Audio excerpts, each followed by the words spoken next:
Uh, Thanks to Paul for the warm introduction as well. I tell my friends that I'm a student, a teacher, and also a user of innovation. I've sort of gone through the whole life cycle before. It's sort of the classic way to describe myself as well.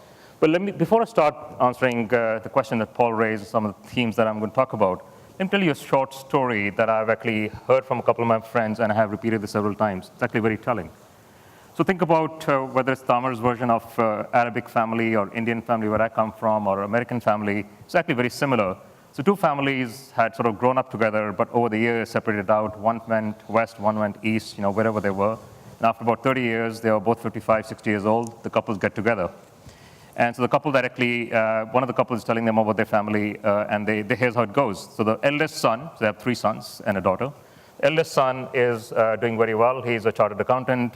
He's a CFO at a company, and very happy with his lifestyle, with his career, and so on, and look forward to working the next 10 years and then having a great life after that. The next one is an engineer, who I think some of you here are engineers, is in a factory, designs stuff, makes stuff, works very hard, as engineers do, and has a great life in terms of his kids are going to school, good colleges, he has a car, and so on and so forth. This is our youngest son. Actually, we really worry about him. We just don't know what he does. He's crazy. And they start thinking about or talking about what he does, and turns out he actually runs the company that both the brothers work in, right? So a couple of messages in that I think are relevant in our society here in the Middle East in particular. One is risk-taking, right? We don't take risks, and we don't celebrate that aspect of life. The second one is around leadership. So we think about innovation happens on its own, but actually does need leadership. The third theme is actually innovation does, as Paul said, happen anywhere. So the 3 sons, the engineer, the accountant, and we don't know actually this third guy, what he did in terms of education, was the innovator amongst the 3. I do want to say that entrepreneurship and innovation are different. The example I use is that of an entrepreneur, but the messages that I outlined, the risk-taking, the notion to actually solve issues, is actually very common across all of them. So what I'm going to do today in the next 15, 20 minutes is actually talk about sort of 3 levels. One is, I think as Paul said, I study companies, how companies innovate, and so on, and we'll talk about that. If I was giving this talk in Boston, where I grew up in the last 25, 30 years, it would be a different discussion. But the second theme I'm going to touch upon is innovation in the region, and what are some of the cultural, government sort of elements of that. And the third is, and thanks to Tamer for his brilliance in putting people of diverse backgrounds together, I'm going to actually build on some of the topics that Alexander raised earlier. We actually had never rehearsed any of these discussions, but they're topics that we actually are going to touch upon jointly as well. So I'm a partner with Pricewaterhouse. I do consulting for a living. I used to be an entrepreneur and realized that entrepreneurship is fun, and then so is actually advising others on how to be entrepreneurs and how to build business and so on. So I actually advise CEOs and executives and startups. I actually do run the whole gamut. So we did a study about 8, 9 months ago with CEOs around the world. There's about 250 CEOs around the world that Pricewaterhouse went out to. And one of the things that they all said, or majority of them said, about 95% said, is actually growth happens through innovation only these days.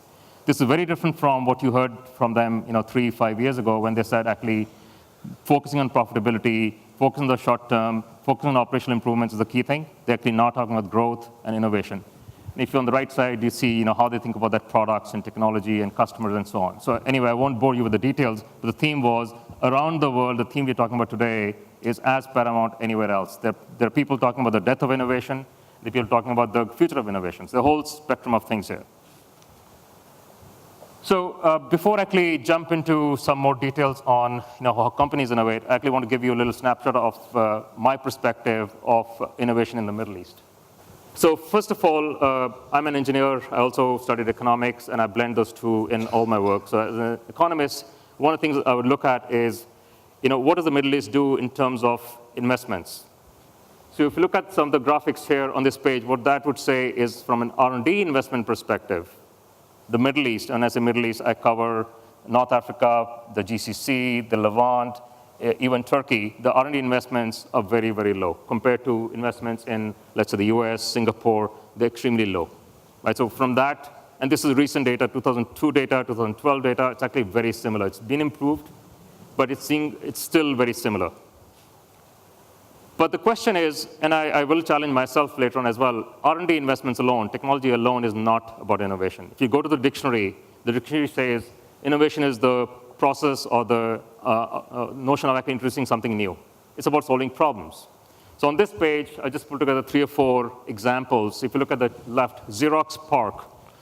PARC is the Palo Alto Research Center of Xerox. This is in the 1980s, actually invented everything you see today. If you see the mouse, it was invented by PARC. If you see Apple's GUI interface, it was invented by PARC. And yet, PARC is a defunct organization today. They still exist, but they are not meaningful. Apple, on the other hand, is. Right? All of you here are Apple users of one sort or another. iTunes, iPhones, iPads, they're all there. And Apple went through a near-death experience before they came back, but that's the spirit, is Apple put together ideas that they had not invented themselves to solve problems that the world had. See this, I don't know if you can see this, M-Pesa, which is the picture in the middle, is a solution developed in Kenya and Tanzania about 10, 12 years ago to actually help people who had no money to actually exchange services and products, actually use the phone. And all of you know about mobile banking today, but that's where it started 10, 12 years ago. It's now being used by about 350 million people around the world. And it came from not a technology invention, because SIM cards existed, other means of exchange existed, but the notion of actually solving a problem that we can't exchange pesos, which is actually the unit of currency there, but we actually can exchange airtime as a means of currency was the idea there. The last blurb here is a company called Galans in China. So in about 1970, the Chinese, just like many of us, started using microwave ovens. Except the microwave oven that they bought from, let's say, a company like Litton and GE were high power consuming. They actually were 1.5 and so on in terms of kilowatt hours consumption. The Chinese power structure at that time did not have the capabilities to actually support such high power consumption. This company came up with this, you can say it unique, smaller magnetron. It's a small microwave oven. Today, they have 55% market share in the whole world. It's a Chinese company, and all they did was made a small magnetron that actually everyone today uses. So the point here is actually solving issues in an economic way, and I think that's what Alexander said, is the key to innovation. It's not just technology. So that's what it says. Innovation is about solving problems that we see all around. So there are examples of, let's say, water, which we actually don't have here, or power, which we have solar power. These sort of problems that sit around us are the ones that are waiting to be solved. I was talking to a friend of mine a couple of years ago in Bangladesh, where they actually have a shortage of space. Someone came with a brilliant idea of actually running schools 3 shifts. Okay, that's one way to expand the availability of education. So just to take you through a different perspective on this, so solving problems is one aspect of that, but also thinking of outside the box is another aspect of that.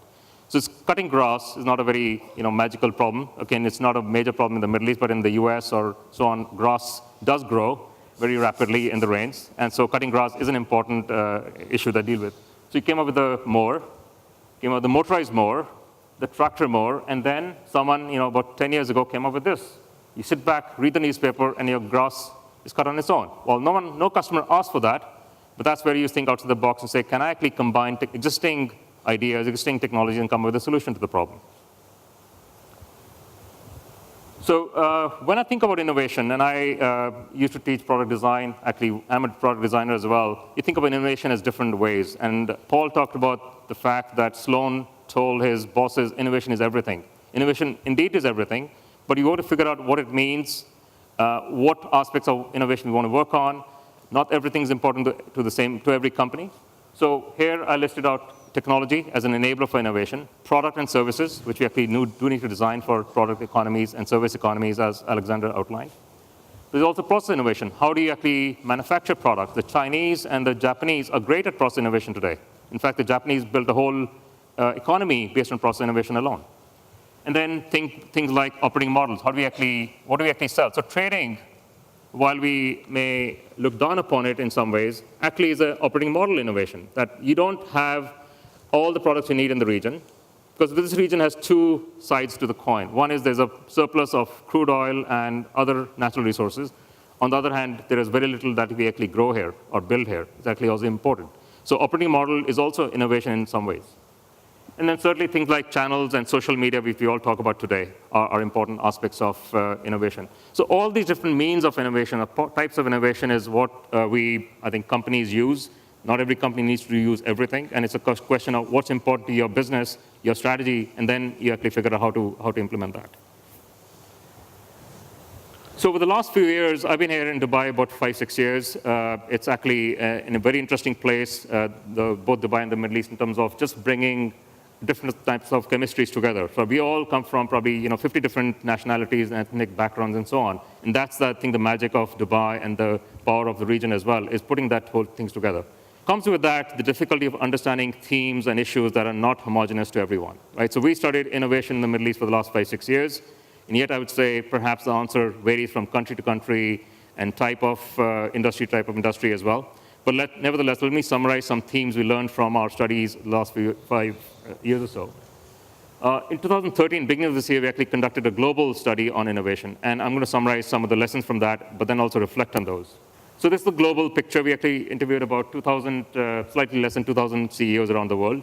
Came from every part of the world, and in particular in the Middle East, and I'll describe this in more detail, we had folks from UAE, Saudi Arabia, Qatar, Bahrain, a few from Egypt, a few from Iraq and Iran, as well as Levant as well. The mixture was, in terms of different industry background that you see here, actually it's on the next page. In terms of industry, we actually saw a mix of industrial, banking, media, technology, etc. In the Middle East in particular, we saw the representation from different types of ownership as well. We saw participants that are government-owned entities, the likes of, let's say, SABIC. We saw multinationals, let's say the likes of Unilever or Cisco. We saw listed companies that are large, let's say, family businesses, Al-Raji or Bin Laden, and so on and so forth. And we saw a bunch of companies in there that are the Middle East private companies, so-called SMEs, per Alexander's definition. So I'm going to summarize some of the key themes from that, perhaps not enough time to go through all of that. So one of the things we learned from both the global and the Middle East, and the very similar results, that every executive believed that growth is only going to come from innovation, nothing else. More than 95% of the people said that. And in fact, companies that were not innovating to the extent the leaders, so we actually split the sample into 3 groups. One is the top 20%, the bottom 20%, and then the rest in the middle. And we compared the top 20% and the bottom 20%. And what we found is that the top 20% were growing at 3-4 times the pace of the bottom 20% in terms of investment in innovation. And then we also compared that to their financial returns the last 5 years. And very much told the story, innovation equals growth. Innovation also equals risk, which means not every company that invested a dollar or a dirham in innovation succeeded necessarily. But the overall trend was that growth and innovation very closely correlated. When we looked at comparing the global to the Middle East, and we did that in on several dimensions, the results were very similar in the sense that the emphasis on innovation was as strong in the Middle East as in globally, which actually is a surprise on its own, because I did the study 5 years ago, and the emphasis was very different. So there's a change in the last 5 years that I've seen. But when we looked at, on the right-hand side, the types of innovation, so innovation can be incremental, which is minor tweak, minor adjustment, or it can be radical or breakthrough, which means you either change the technology or change the business model itself. And what we found is that the Middle East typical executive, whether from the private company or from a large multinational, believed in the power of breakthrough and radical innovations. So this is ambition, not necessarily justified by investment, but that's the direction that the respondents were going with. So when we further delve into the elements of where they were innovating, so 3 or 4 themes came through. One was, in the Middle East in particular, the emphasis on customer experience is much higher than globally. Now, that's a surprise to many of us here, perhaps, because I think the last 5 years, I've complained, my wife's complained, that customer service isn't what we want it to be. But I think the glass is half full, as they say, because customer experience, customer innovation is seen as an opportunity in the Middle East. That if you focus on customer, meet their needs, you're actually going to be ahead of the game. And that's higher than in the rest of the world. The second sort of aspect I want to touch upon is we compared also the emphasis on different types of methods of innovation. So I only listed 3 or 4 that are perhaps more interesting than others. And what we found is that if you looked at, let's say, open innovation. Open innovation is the theme of actually, you don't have to innovate everything inside the company. You actually can work with your suppliers, with your customers, with your partners, and develop products or solutions jointly. And that's where the world is. No one company has every asset that you need for that. Take another one, the individual freedom to conduct innovation projects. So I think in the Middle East in general, we believe companies are very hierarchical, and I think they are. And you're instructed what your job is as opposed to the freedom to innovate.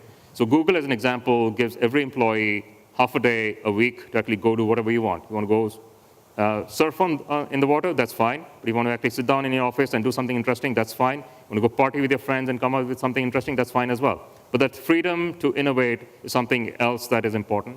What we found is that the Middle East and the global averages are very similar. So that's a positive sign. I see that as a positive sign. I'm actually passionate about seeing innovation grow in this region.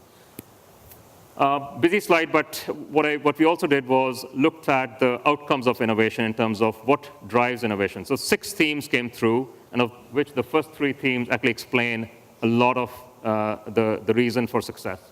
And these were having an innovation strategy, which means you know where your investments are going to be, you know what you expect from that, you are able to measure innovation, and then be able to reward innovation. That's sort of innovation strategy.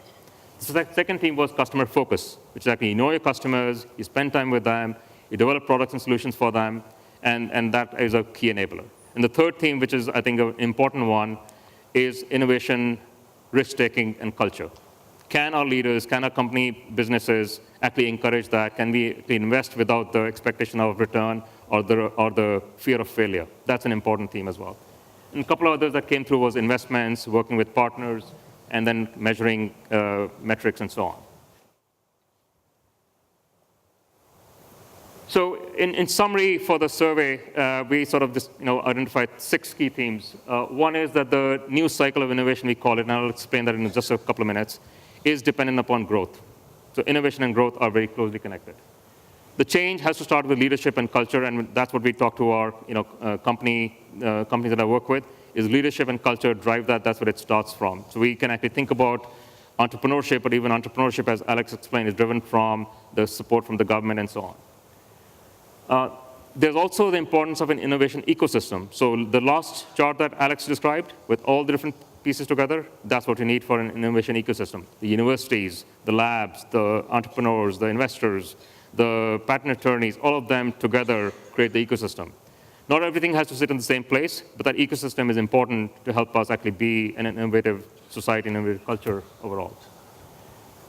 The fourth one is actually important. Unlike elsewhere in the world, perhaps, we did in our study, as well as otherwise, discover that governments do have a significant role. I think if you ask the question about, can I actually set up a company without an office? Well, that's a role of government.